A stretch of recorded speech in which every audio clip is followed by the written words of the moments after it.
올해로 선생님이 된 지 20년이 되었습니다. 20해 동안 수많은 지은이들을 만났지만 지금도 제 가슴속에 깊이 남아 따뜻함을 전해주는 지은이가 한 명 있습니다.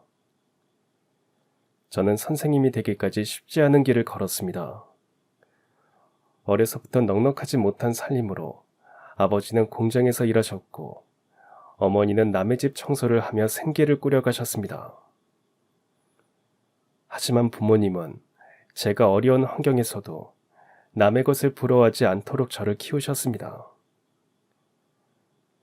학교에서 돌아오면 어머니는 항상 제게 오늘 있었던 일을 물어보셨습니다.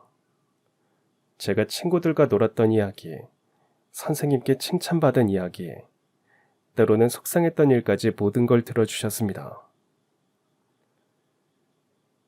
힘들어도 약속은 지켜야 하고 남에게 폐를 끼치는 일은 하지 말아야 해.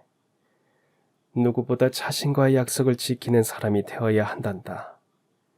그리고 어떤 순간이 와도 쉽게 타협하거나 포기하지 마라. 견디는 힘이 너를 지켜줄 거야.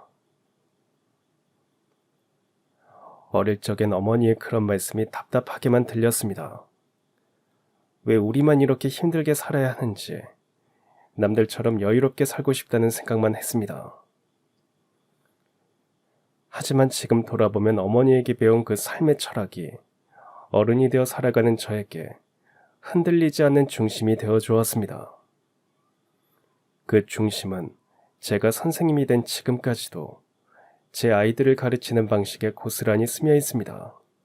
아이들 한 명 한 명을 대할 때마다 어머니의 땀과 정직함을 떠올리며 진심과 책임으로 아이들을 바라보게 됩니다. 어머니의 가르침은 결국 저를 사람을 키우는 사람으로 만들어준 가장 깊은 뿌리였습니다. 고등학교 2학년 겨울에 아버지가 일터에서 갑자기 사고를 당하셨습니다. 연락을 받고 정신없이 병원으로 달려갔지만 아버지는 이미 의식을 잃은 상태셨고 중환자실에 계시다가 결국 돌아가셨습니다. 아버지가 돌아가신 후 원래도 빠듯했던 저희 집 형편은 한층 더 어려워졌습니다. 매일 새벽같이 일터로 향하면서도 식구들 앞에서는 아무렇지 않은 척 웃으시던 어머니. 그런 어머니의 손마디마디에 굳은 살이 박혀가는 걸 보며 저는 어느 순간부터 대학은 사치라는 생각이 들었습니다. 공부보다 당장 돈을 버는 게 먼저라 여겨졌고 스스로도 그렇게 마음을 굳혔습니다. 하지만 그런 제게 어머니는 조용히 제게 말씀해 주셨습니다. 사람은 누구보다 자기 자신과 한 약속을 끝까지 지켜야 해. 아무리 힘들어도 네가 가야 할 길을 포기하지 말렴. 버티는 힘이 결국 너를 너답게 지켜주는 거야. 그 말씀은 단순한 위로가 아니었습니다. 눈물마저 마른 현실 속에서도 스스로를 붙잡게 해주는 등불이었습니다. 그 말들을 곱씹으며 저는 마음 한구석에 단단한 심지를 하나씩 쌓아갔습니다. 작은 흔들림이 있어도 다시 중심을 잡을 수 있었던 건 어머니의 그 말씀이 제 안에 깊이 자리 잡고 있었기 때문입니다. 결국 저는 대학 진학을 포기하지 않았습니다. 어릴 적부터 꿈꿔왔던 선생님이 되기 위해 사범대학에 진학했고 다행히 성적이 좋아 장학금도 받을 수 있었습니다. 하지만 여전히 집안 형편이 넉넉하지 않아 등록금을 마련하기 위해 편의점 야간 아르바이트부터 새벽 신문 배달, 건물 경비일까지 닥치는 대로 했습니다. 동기들이 모두 선생님이 되어 교실에서 지훈이들을 가르치고 있을 때 저는 일과 공부를 병행하며 하루하루를 버텨내야 했습니다. 그렇게 휴학과 복학을 반복한 끝에 간신히 8년 만에 대학을 졸업할 수 있었습니다. 졸업 후 임용고시를 준비하는 일도 쉽지 않았습니다. 학원에 다닐 형편이 되지 않아 혼자서 공부해야 했습니다. 새벽 5시에 일어나 도서관에서 공부하고 오후엔 생계를 위해 일을 하고 밤에는 다시 책상 앞에 앉는 생활을 1년 내내 반복했습니다. 체력적으로 한계를 느낄 때도 많았지만 포기란 선택지는 없었습니다. 그런 힘든 시간을 모두 이겨내고 임용고시에 합격했을 때의 그 기쁨은 정말 말로 다 할 수 없었습니다. 어머니와 서로 껴안고 엉엉 울던 그날의 기억이 아직도 생생하게 남아있습니다. 첫 발령지는 서울 외곽의 작은 초등학교였습니다. 그토록 기다려온 교단이었기에 학교 앞에 도착한 순간부터 가슴이 벅차올랐습니다. 새로 산 정장을 입고 교문 앞에 서 있을 때 이제 진짜로 선생님이 되었구나 하는 생각에 심장이 두근거렸습니다. 학교에 들어서자 교장 선생님께서 직접 교내를 안내해 주시며 조용히 말씀하셨습니다. 아이들이 순수하고 참 착해요. 그런데 저희 지역 특성상 가정 형편이 어려운 아이들도 많아서 선생님이 마음을 많이 써주셔야 할 겁니다. 그 말을 듣는 순간 제 어린 시절이 떠올랐습니다. 저 역시 어려운 환경 속에서 자랐기에 그 아이들의 마음을 누구보다 잘 이해할 수 있을 것 같다는 확신이 들었습니다. 그날 저는 다시 한번 마음을 굳게 다잡았습니다. 이 아이들에게 단지 지식을 가르치는 선생님이 아니라 마음을 다해 함께 걷는 어른이 되어야겠다고요. 설렘과 책임감으로 새 학기를 시작했고 저는 3학년 담임을 맡게 되었습니다. 처음 교실 문을 열고 들어섰을 때 낯선 공간 속에서 들려온 맑고 밝은 인사소리에 마음이 따뜻해졌습니다. 그 인사를 듣는 순간 제 안에 있던 떨림이 설렘으로 바뀌었습니다. 이 아이들을 위해 정말 좋은 선생님이 되어야겠다는 다짐이 가슴 깊이 자리 잡았습니다. 그런데 그 중에서 김지훈이라는 아이가 제 눈에 들어왔습니다. 지훈이는 언뜻 보면 옷이 남루해서 거지꿀로 다니는 것처럼 보였습니다. 옷 몇 벌을 돌려 입는지 같은 옷을 일주일에도 몇 번씩 입고 왔습니다. 그래서 저처럼 형편이 어려운 건 아닐까 싶었고 혹여 그런 사정 때문에 지훈이가 위축되지는 않을까 자꾸 눈길이 갔습니다. 하지만 자세히 들여다보니 지훈이는 달랐습니다. 입은 옷은 낡았지만 냄새 하나 나지 않았고 언제나 깔끔하게 다려져 있었습니다. 얼룩 하나 없이 깨끗했고 단추도 모두 제자리에 달려 있었습니다. 사이즈가 맞지 않은 옷을 입고 있었지만 단정하게 벗어넘긴 머리며 구부정하지 않은 반듯한 자세가 인상적이었습니다.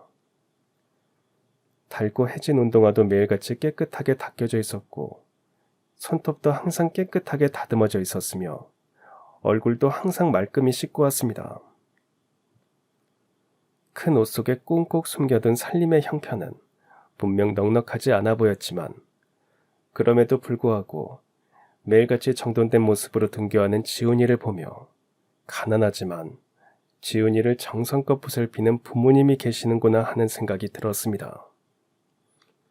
그 정성과 사랑이 지훈이의 작은 몸짓 하나하나에서 그대로 전해졌습니다.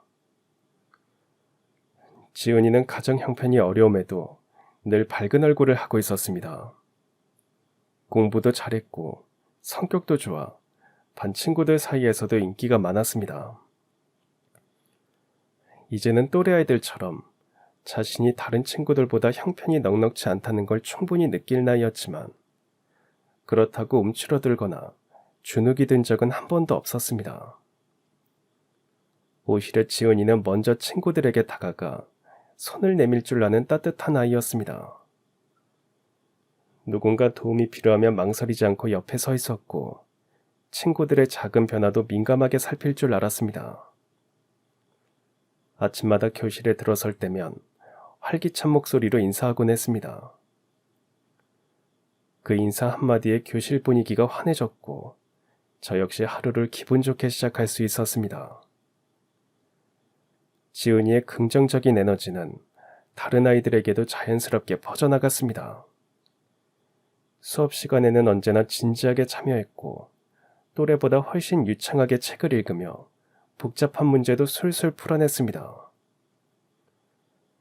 하지만 그보다 더 인상 깊었던 건 자신이 잘한다고 앞서 나가기보다 모르는 친구들을 도와가며 함께 가려는 마음이었습니다. 지훈이는 그저 공부를 잘하는 아이가 아니라 어려운 현실 속에서도 밝고 바르게 자라난 교실의 중심이 되는 아이였습니다. 특히 기억에 남는 건 반의 전학생 준호가 처음 왔을 때였습니다. 조용한 성격의 준호는 낯선 환경에 쉽게 적응하지 못했고 수업 시간 외엔 늘 말없이 앉아 있었습니다. 아이들이 아직 말을 걸지 못하고 머뭇거릴 때 가장 먼저 다가간 건 지훈이었습니다. 너 이름이 준호지? 나랑 짝꿍할래? 자리 여기 비었어. 준호는 놀란 듯 고개를 들더니 수줍게 고개를 끄덕였습니다.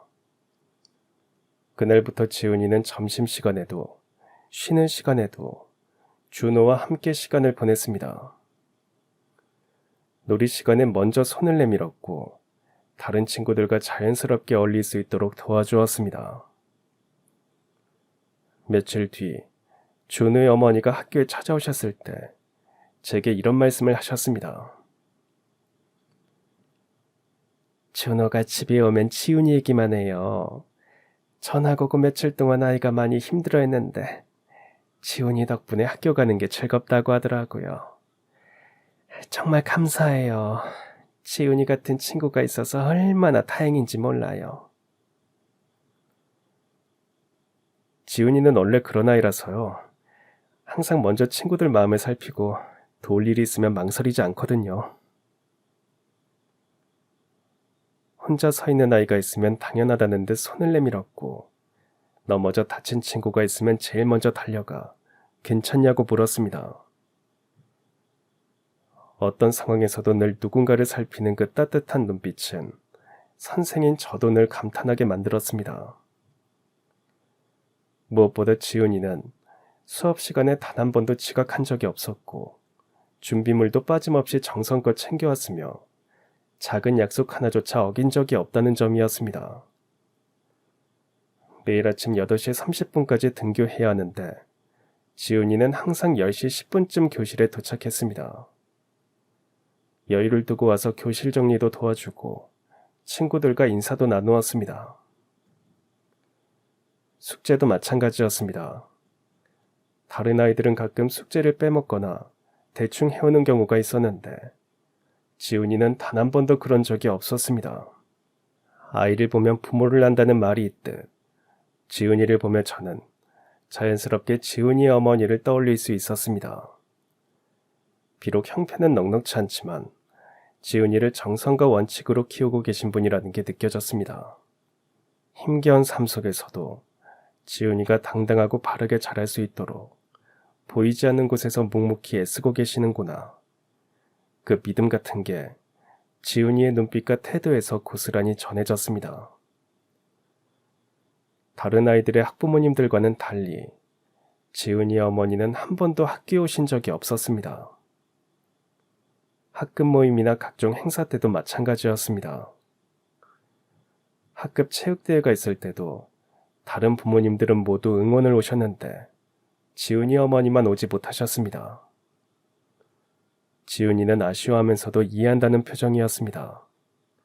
속으로는 많이 속상할 텐데도 내색하지 않고 씩씩하게 운동에 참여하는 모습이 기특했습니다. 알림장에는 지훈이 어머니께서 가끔 단정한 글씨로 이런 내용이 답장으로 적혀 있었습니다. 지훈이가 학교에서 있었던 일을 매일 이야기해 줍니다. 선생님께서 지훈이들을 정성껏 가르쳐 주신다고 합니다. 정말 감사합니다. 그런 답장을 읽을 때마다 어머니의 마음이 전해져서 뭉클했습니다.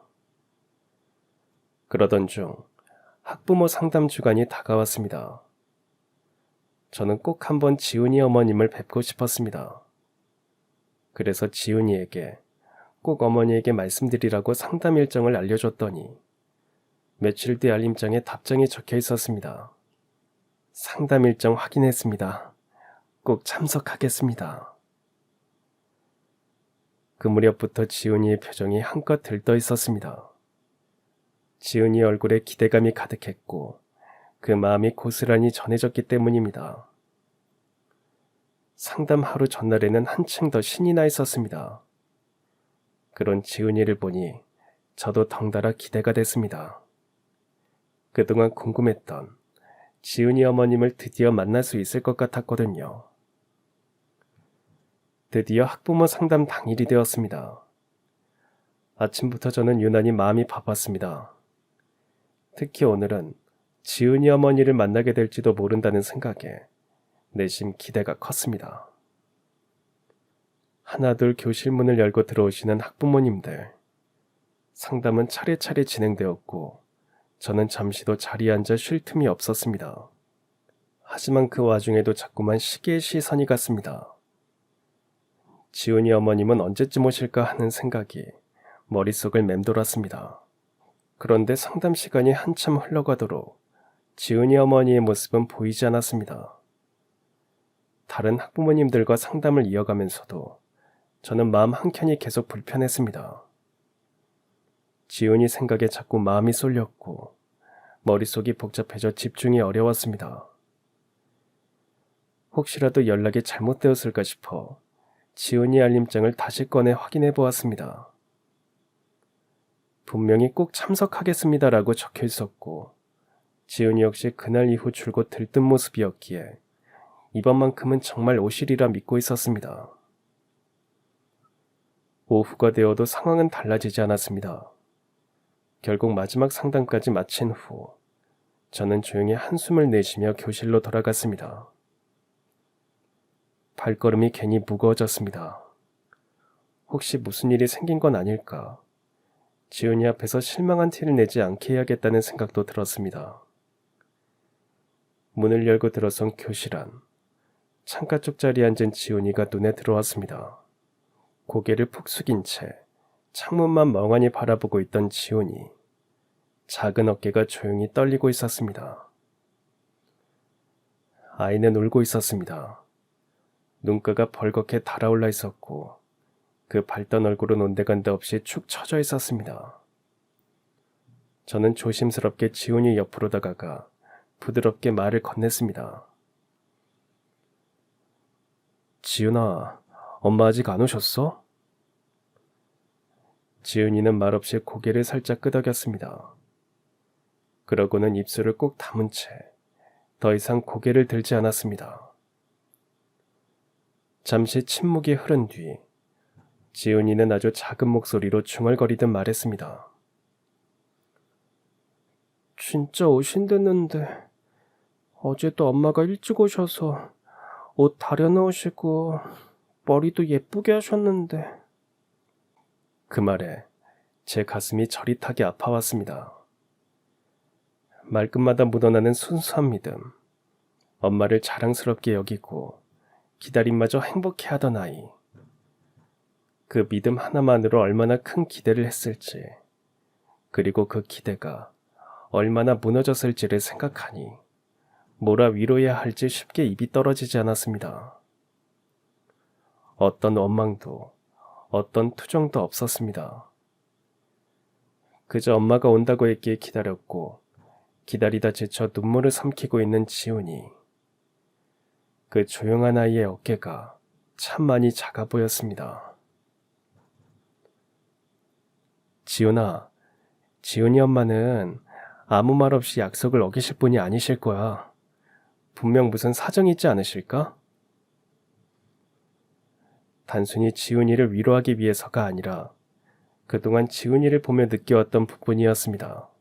매일같이 낡았지만 단정하게 다려진 옷, 빠짐없이 챙겨오는 준비물, 한 번도 지각한 적 없이 정시에 교실로 들어서는 모습까지 그 모든 게 결코 우연일 리 없었습니다. 아이의 정성스러움과 책임감은 분명 누군가의 보살핌과 본보기를 통해 자란 결과였습니다. 그렇기에 저는 믿을 수 있었습니다.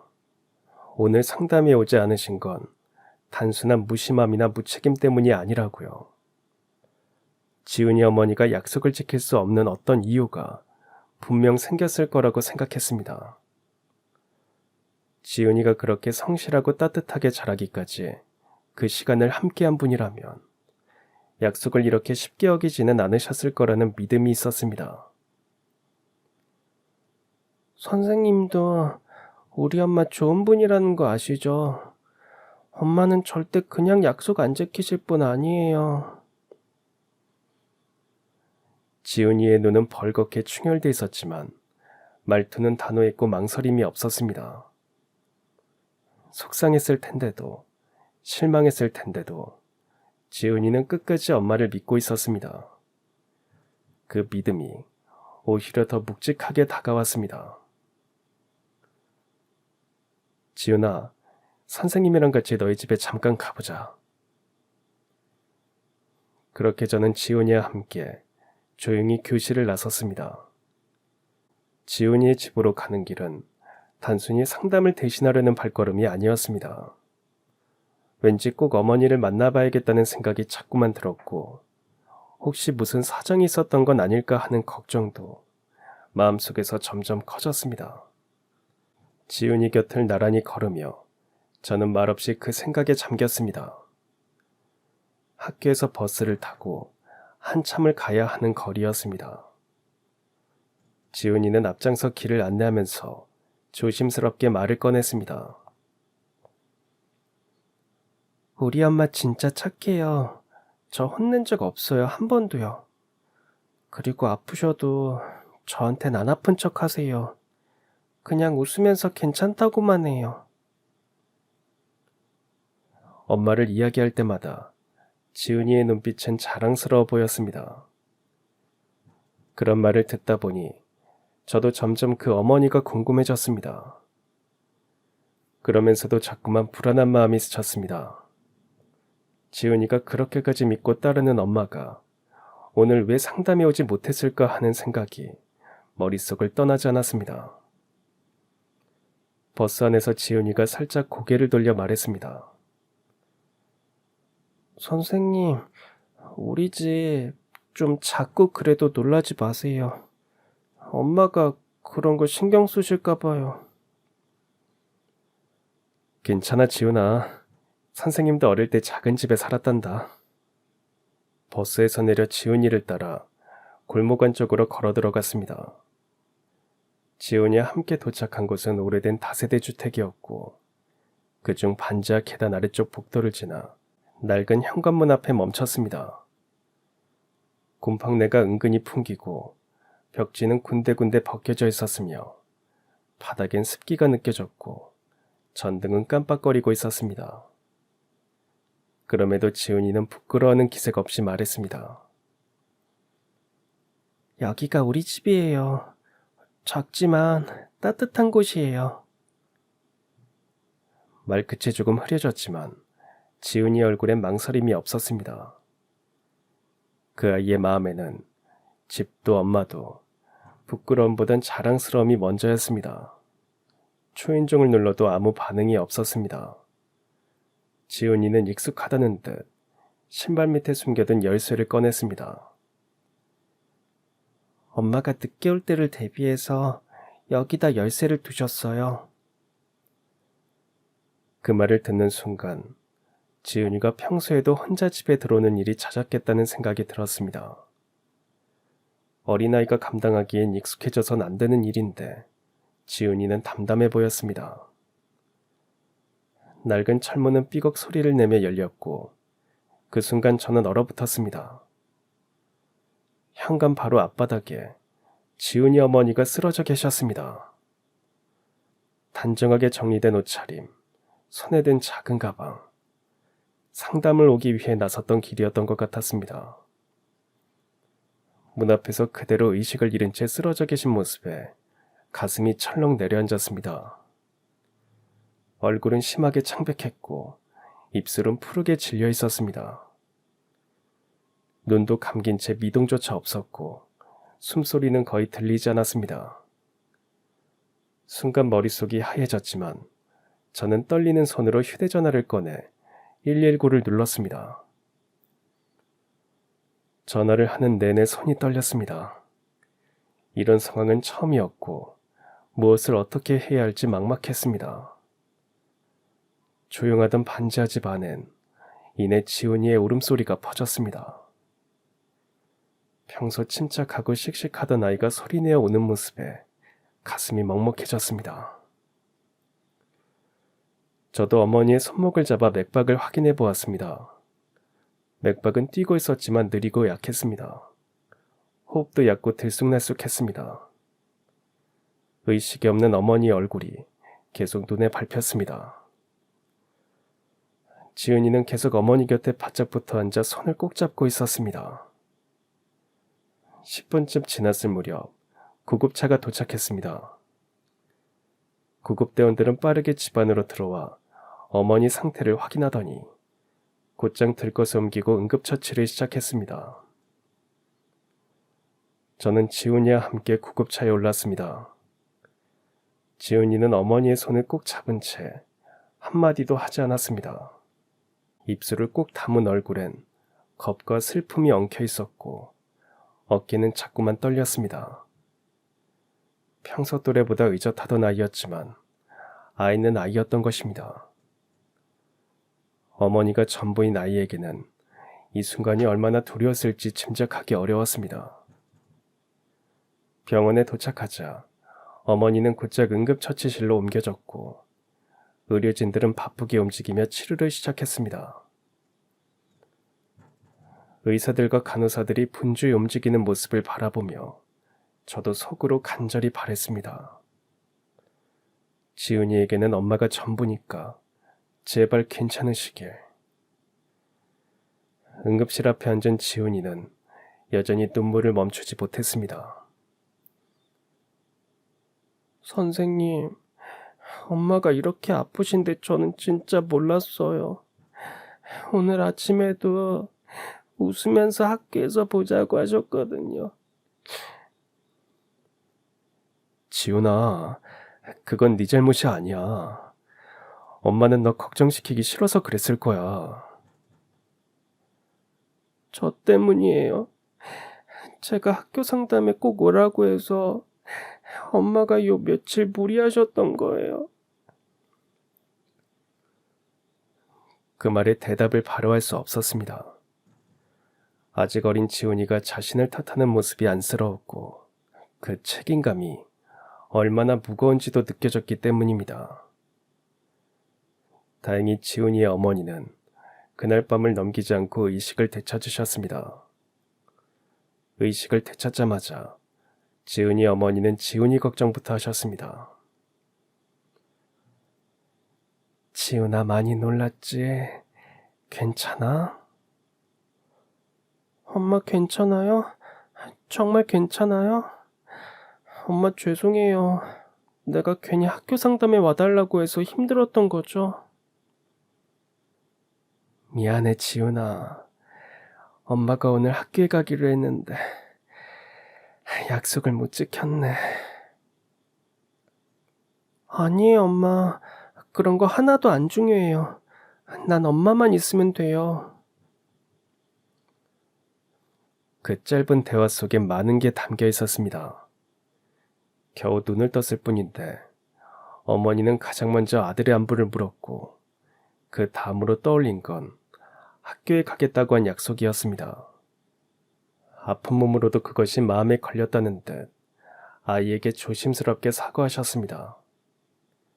그 모습에서 어머니가 지은 일을 얼마나 소중히 여기는지, 그리고 아이 앞에서 늘 믿음직한 엄마이고 싶어 했던 마음이 고스란히 느껴졌습니다. 지훈이는 그런 엄마의 손을 꼭 잡고 고개를 끄덕였습니다. 그 모습이 오래도록 마음에 남았습니다. 어머니는 저를 바라보며 연신 몸을 일으키려 하셨고 얼굴에는 여전히 어지러움이 남아있었지만 말씀은 또렷하게 이어졌습니다. 선생님, 정말 죄송합니다. 이런 모습으로 뵙게 될 줄은 몰랐습니다. 괜찮습니다, 어머님. 지금은 몸이 회복되시는 게 가장 중요해요. 예의 바르고 단정한 태도는 아프신 와중에도 흐트러지지 않았습니다.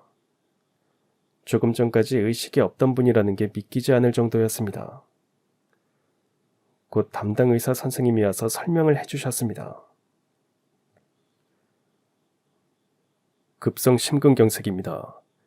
혈관이 갑자기 막히면서 쓰러지신 것 같아요. 조금만 늦어서도 위험할 수 있었습니다.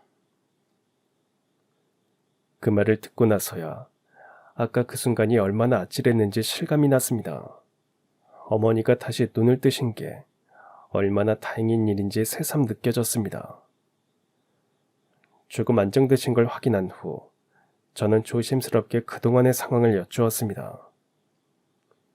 한참을 망설이던 어머니는 작게 한숨을 쉬고 말씀을 꺼내셨습니다. 사실 상담 가려고 하루 일정을 비우느라 며칠 무리를 좀 했어요. 제가 빠진 만큼 시간을 보충해놔야 하거든요. 며칠이니까 괜찮을 줄 알았는데 이렇게 될 줄은 몰랐네요. 그 말을 듣는 순간 마음 한쪽이 무겁게 내려앉았습니다. 말씀하시는 내내 미안하다는 말을 거듭하시던 어머니의 태도에서 그동안 얼마나 버티며 살아오셨는지가 느껴졌습니다. 그때 저는 문득 그동안 지은이를 바라보면서도 미처 알지 못했던 가정의 모습이 떠올랐습니다. 그리고 마음속 깊이 자책했습니다. 조금만 더 세심하게 살폈더라면 어머니의 과로를, 지은이의 짐을 조금 더 일찍 알아챌 수 있었을지도 모른다는 생각이 들었습니다. 더욱 마음이 쓰였던 건 지은이 어머니와 아버지 두 분 모두 고아원에서 자라 친척 하나 없는 형편이었다는 사실이었습니다. 몇 년 전 아버지마저 교통사고로 세상을 떠난 뒤로 어머니는 오롯이 혼자 새 아이를 키우고 계셨다고 했습니다. 남편이 사고로 떠나고 나니까 앞이 하나도 안 보이더라고요. 아이들이 어려서 더 그랬어요. 그래도 이 아이들만큼은 바르게 키우고 싶었어요. 가난해도 남들 앞에서 부끄럽지 않게 살아갈 수 있게요. 말씀을 이어가시면서도 어머니는 차분했습니다. 겉으로는 담담해 보였지만 말끝에 묻어나는 책임감은 무거웠습니다. 지은이는 맞이라서 동생들 챙기느라 항상 마음을 많이 써요. 그래서 학교에서만큼은 다른 애들이랑 다르지 않게 지낼 수 있었으면 했어요. 그 말을 듣는 순간 저는 문득 지은이의 늘 단정했던 모습이 떠올랐습니다. 집안 형편이 어려워도 매일 깔끔한 옷차림으로 등교하던 아이, 행동 하나하나 조심스럽고 어른스러운 아이, 그 모든 게 어머니의 손길과 마음에서 비롯된 것이었습니다. 작고 마른 몸으로 새 아이를 돌보며 어머니는 조용히 하지만 단단하게 삶을 견뎌내고 계셨던 겁니다. 지훈이가 집에 와서 선생님 얘기를 많이 하더라고요. 잘 챙겨주신다고. 그래서 선생님을 꼭 한번 뵙고 싶었는데 이런 모습으로 뵙게 되어서 죄송해요. 어머님, 그런 말씀 마세요. 제가 더 일찍 알아차리지 못해서 죄송합니다. 검사 결과 어머니는 당분간 병원에 입원하며 치료를 받아야 했습니다. 문제는 그 다음이었습니다. 새아이는 갈 곳이 마땅치 않았고 병원비며 생활비 걱정도 한꺼번에 밀려왔습니다. 아이들이 아직 어려서 아이들만 집에 둘 수가 없어요. 일도 오늘 하루도 힘들게 뺀 거라 쉴 수 없는 형편이고요. 말씀은 담담했지만 그 안에 담긴 현실은 너무 뚜렷했습니다. 몸을 추스르기도 전에 벌써 아이들과 생계 걱정부터 해야 하는 상황. 그 말이 어쩐지 더 무겁게 들렸습니다. 어머님, 지금은 무엇보다 몸을 회복하셔야 해요. 아직 아이들이 어린데 무리하시다가 또 쓰러지시면 큰일 나요. 아이들도 어머님이 건강해야 안심할 수 있지 않겠어요? 그렇게 말하면서도 제 마음 한켠은 무거웠습니다. 말 한마디로 붙잡기엔 어머님이 떠안고 있는 현실은 이미 너무 단단했습니다. 누군가에게는 당연한 치료와 휴식이, 어머니에게는 결심해야 하는 일이고 감당해야 할 부담이었습니다. 어머니는 침대 머리맡에 놓인 옷가지 쪽으로 슬쩍 눈을 돌리며 자리를 일어나려는 듯 손을 움직이기도 했습니다. 그 모습을 보며 저는 마음이 복잡해졌습니다. 무리하면 안 되는 걸 알면서도 그대로 누워있을 수 없는 어머니의 마음이 고스란히 전해졌기 때문입니다. 지훈이네 가족은 지금 그 누구보다도 도움이 필요한 상황이었습니다. 저는 먼저 학교와 구청을 통해 받을 수 있는 지원이 없는지 알아보았습니다. 그런데 이 소식이 학교에 알려지자 예상하지 못했던 일이 일어났습니다. 선생님들과 행정실 직원분들, 그리고 몇몇 학부모님들까지 마음을 모아 자발적으로 성금을 마련해 주신 것입니다. 동료 선생님들은 여기서 멈추지 않았습니다. 어머님이 병원에 계시는 동안 지은이 동생들은 저희가 돌아가면서 챙길게요. 덕분에 지은이의 아이들에 대한 걱정을 덜 수 있었습니다. 게다가 곳곳에서 모인 도움의 손길은 예상보다 훨씬 컸습니다. 당분간 어머님이 일하지 않아도 생계비와 병원비는 물론 지훈이 남매의 돌봄까지 충분히 감당할 수 있을 만큼 컸습니다.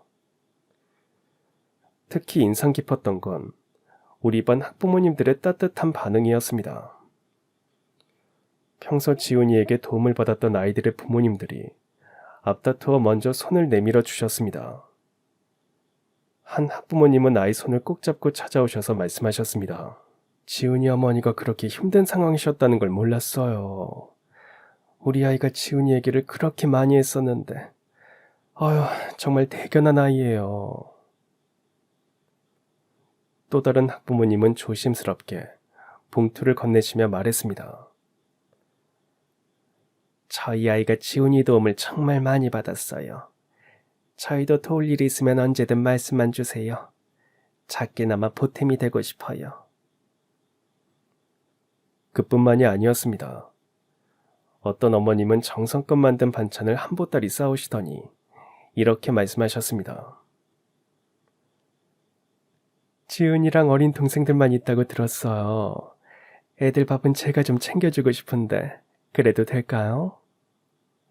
그날 이후 학부모님들 사이에 작은 온정의 릴레이가 이어졌습니다. 누구는 몰래 책가방에 간식을 넣어주시고 또 누구는 학용품을 넉넉히 챙겨주셨습니다.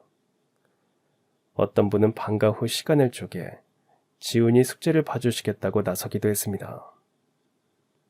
이 모든 손길을 바라보며 사람 마음이란 게 이렇게 따뜻하고 또 이렇게 든든할 수 있구나 하고 깊이 느꼈습니다. 세상에 아직 살만한 이유가 바로 이런 순간들 때문이라는 걸 새삼 깨달았습니다. 그 덕분에 지은이 어머님은 무사히 치료를 마치고 퇴원하셨습니다. 병실에서 퇴원 수속을 마치던 날, 어머님은 끝내 눈물을 참지 못하시고 고개를 깊이 숙이며 인사를 건네셨습니다. 정말 어떤 말로 감사를 드려야 할지 모르겠어요. 학교의 선생님들과 학부모님들까지 이렇게까지 도와주실 줄은 정말 몰랐어요. 아니에요. 오히려 어머님께서 지은이를 이렇게 잘 키워주신 덕분에 지은이에게 도움을 받았던 아이들의 부모님들께서 자발적으로 마음을 모아주신 거예요. 그만큼 어머님이 지은이를 잘 키우신 거랍니다.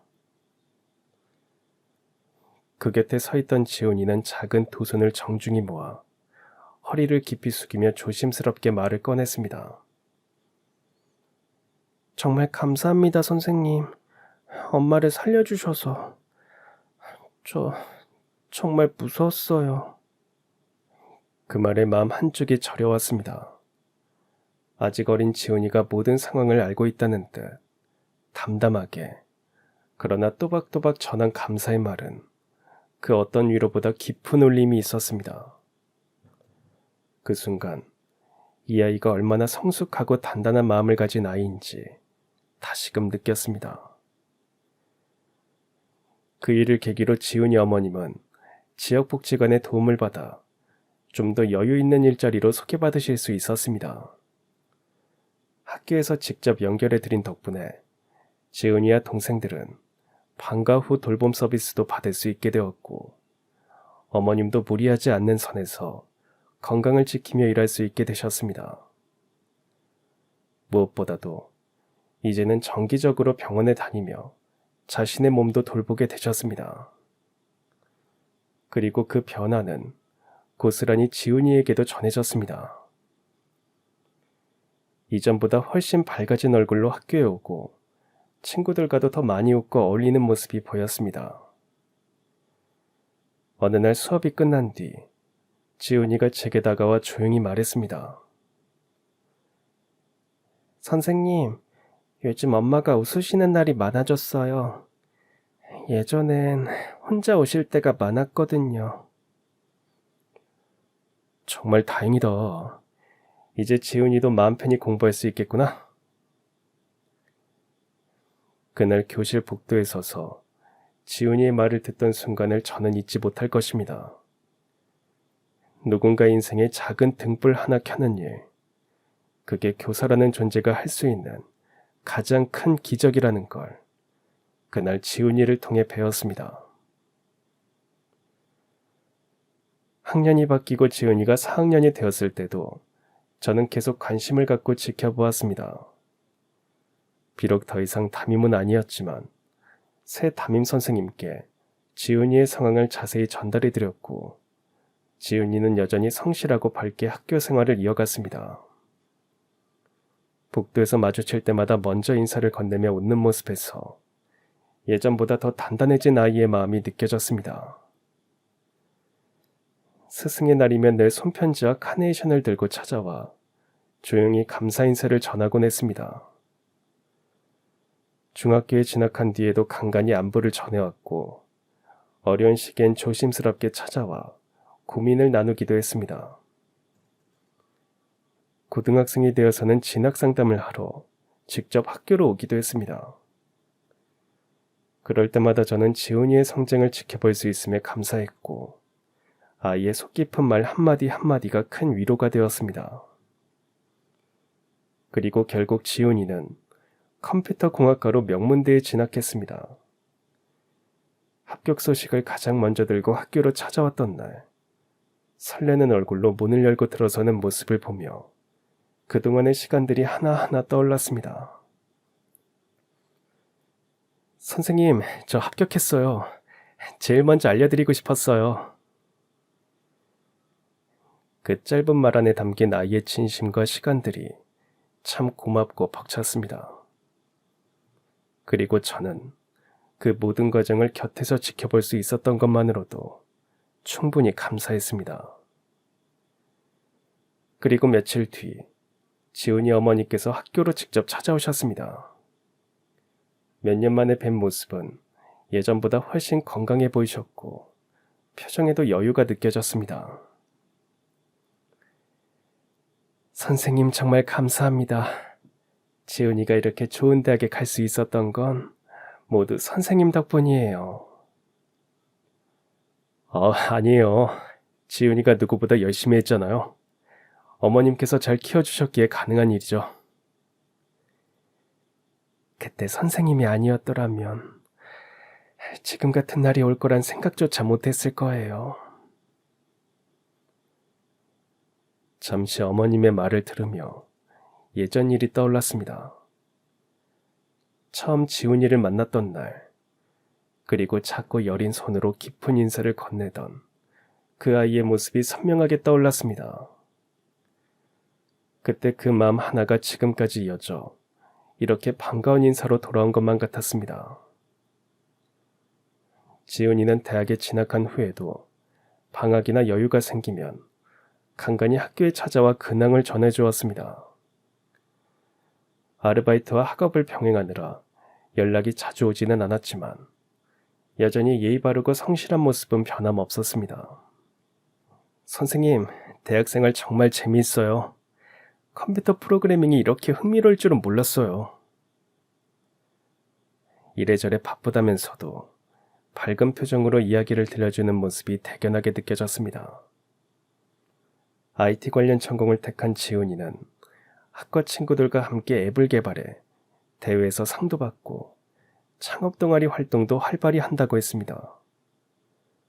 졸업 후에는 실제로 창업에 도전했고 처음에는 힘들었다지만 조금씩 성과를 내고 있다는 소식도 들려왔습니다. 나중에는 회사를 꾸려 큰 투자를 받았고 인터넷 기사에서 젊은 CEO로 주목받고 있다는 기사가 나기도 했습니다. 그중 한 기사에는 이런 문장이 실려 있었습니다. 김지훈 CEO는 어려운 환경에서 자랐지만 그 덕분에 더 많은 것을 배울 수 있었다고 말했다.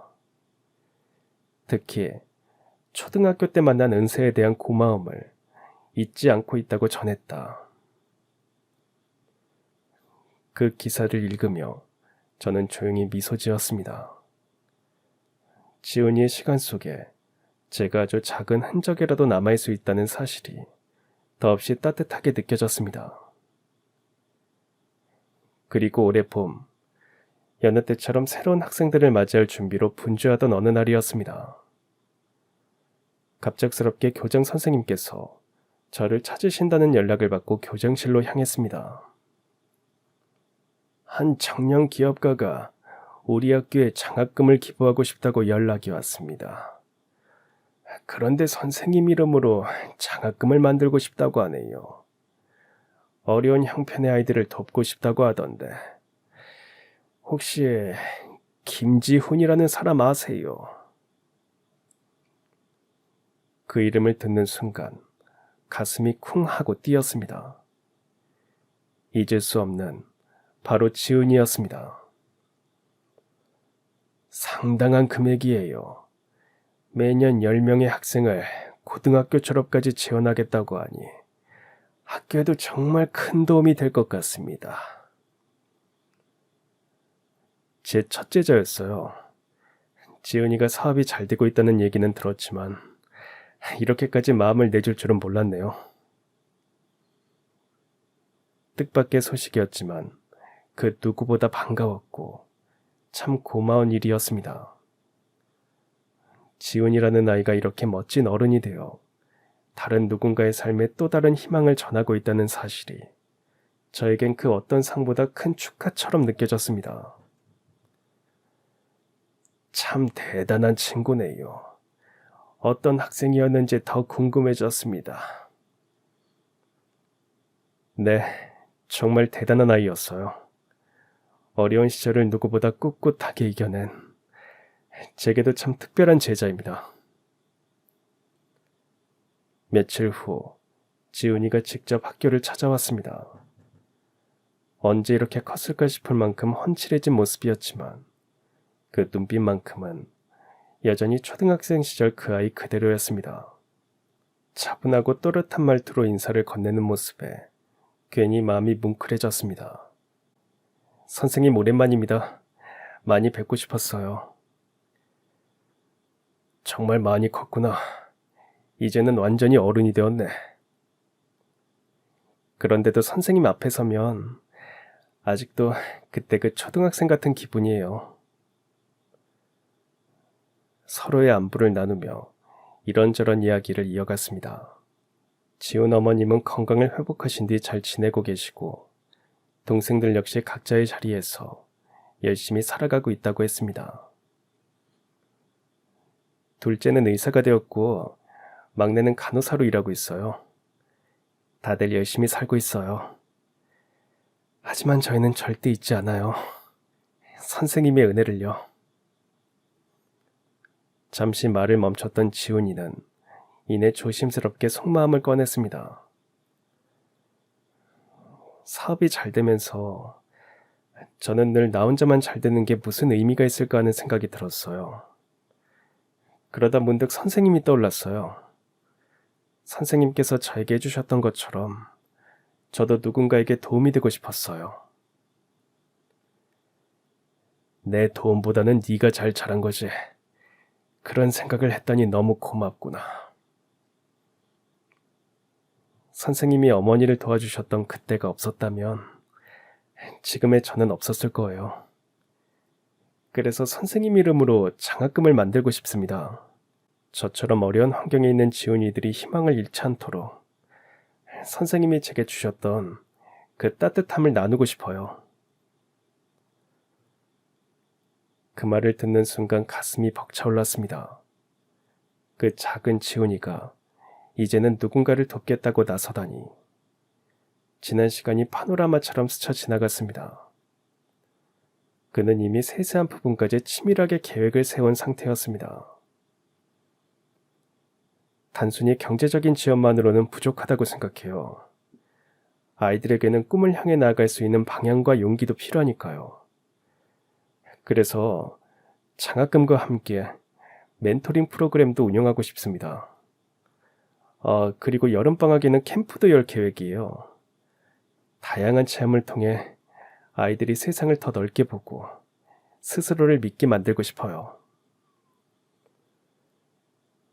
단순히 장학금을 준다고만 생각할 게 아니라 정말 고민을 많이 해서 준비했구나.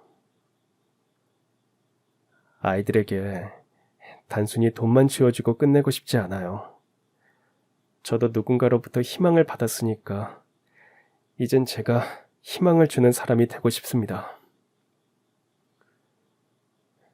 그로부터 몇 달 후, 지은이의 오랜 준비 끝에 희망나눔 장학재단이 공식적으로 출범했습니다. 지은이는 제 이름을 재단명에 넣고 싶어 했지만 저는 끝까지 고사했습니다. 이건 제 이름보다 지은이의 뜻이 더 빛나야 하는 일이었으니까요. 출범식 당일, 교육청 관계자들과 지역 인사들, 그리고 기자들까지 수많은 이들이 자리를 함께했습니다. 지은이는 간단하지만 진심이 담긴 인사말을 건넸습니다. 전 어려운 형편에서 자랐지만 많은 분들의 손길 덕분에 오늘 이 자리에 설 수 있었습니다. 특히 초등학교 시절 제게 관심을 가져주신 은사님의 따뜻한 마음이 제 삶을 바꿔놓았습니다. 이제 저도 누군가에게 그런 사람이 되어주고 싶습니다. 또 다른 지은이들이 꿈을 포기하지 않도록, 꺾이지 않도록 함께 걸어주고 싶습니다. 그날 첫 장학생 10명이 선발되었습니다. 모두 어려운 환경 속에서도 꿋꿋하게 자신의 꿈을 지켜온 아이들이었습니다. 누가 봐도 지은이들이었죠. 그 순간 저는 마음 깊숙이 깨달았습니다. 지은이가 지금 얼마나 뜻깊고 아름다운 일을 해내고 있는지를. 그날 밤 문득 지난 날이 떠올랐습니다. 만약 그때 제가 지은이를 집에 그냥 돌려보냈더라면, 어머니가 약속에 나오지 않은 이유를 끝까지 묻지 않고 무책임한 부모라 단정했더라면, 그랬다면 어쩌면 한 가정의 운명이 완전히 달라졌을지도 모릅니다. 하지만 그날 저를 움직였던 건 단순한 호기심이나 직업적인 책임감이 아니었습니다. 지은이의 눈빛 속에서 느껴졌던 간절함, 그 성실함이 결코 혼자 만들어질 수 없는 것이라는 믿음. 그 아이의 뿌리에는 분명 진심 어린 어머니의 헌신이 있을 거라는 확신이었죠. 그리고 그 확신은 옳았습니다. 지은이 어머니는 정말 좋은 분이셨고 아들을 위해 자신의 모든 것을 아낌없이 내어주는 분이셨습니다. 그 사랑을 고스란히 받아 자라난 지훈이는 지금 수많은 아이들에게 희망이라는 이름의 나무를 심고 있습니다. 저는 지훈이를 통해 배웠습니다. 작은 관심 하나가 누군가의 인생 전체를 바꿔놓을 수도 있다는 걸요. 그날 제가 집에 가지 않았다면 어머니는 그 고통을 혼자 견뎌야 했을 겁니다. 그리고 지훈이는 어머니를 잃고 아마 지금과는 전혀 다른 삶을 살고 있었겠죠. 작은 용기 하나가 세상을 바꾸는 출발점이 될 수 있다는 것을 지훈이를 통해 다시금 깨닫습니다. 그리고 지금도 누군가의 그날이 되고 싶다는 마음으로 저는 아이들을 마주하고 있습니다. 20년 동안 교사로 살아오면서 수많은 아이들을 만났습니다. 그 중에는 기억에 남는 아이들도 있고 지나가면서 스쳐간 아이들도 있습니다. 하지만 지훈이는 제게 가장 특별한 의미를 갖는 제자입니다. 지훈이를 통해 저는 교사가 된 진짜 이유를 깨달았습니다. 단순히 지식을 전달하는 것이 교사의 역할이 아니라는 것을 배웠습니다. 아이들의 마음을 읽고 그들이 필요로 하는 것이 무엇인지 파악하는 것이 더 중요하다는 것을 깨달았습니다. 때로는 교과서에 없는 것을 가르쳐야 할 때도 있습니다.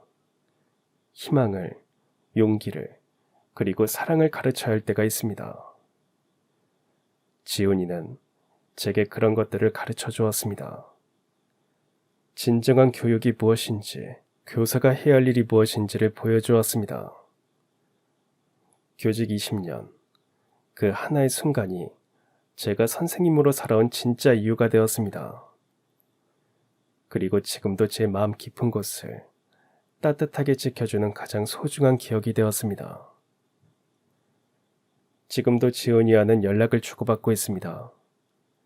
바쁜 중에도 명절이나 스승의 날에는 빠짐없이 안부 인사를 합니다.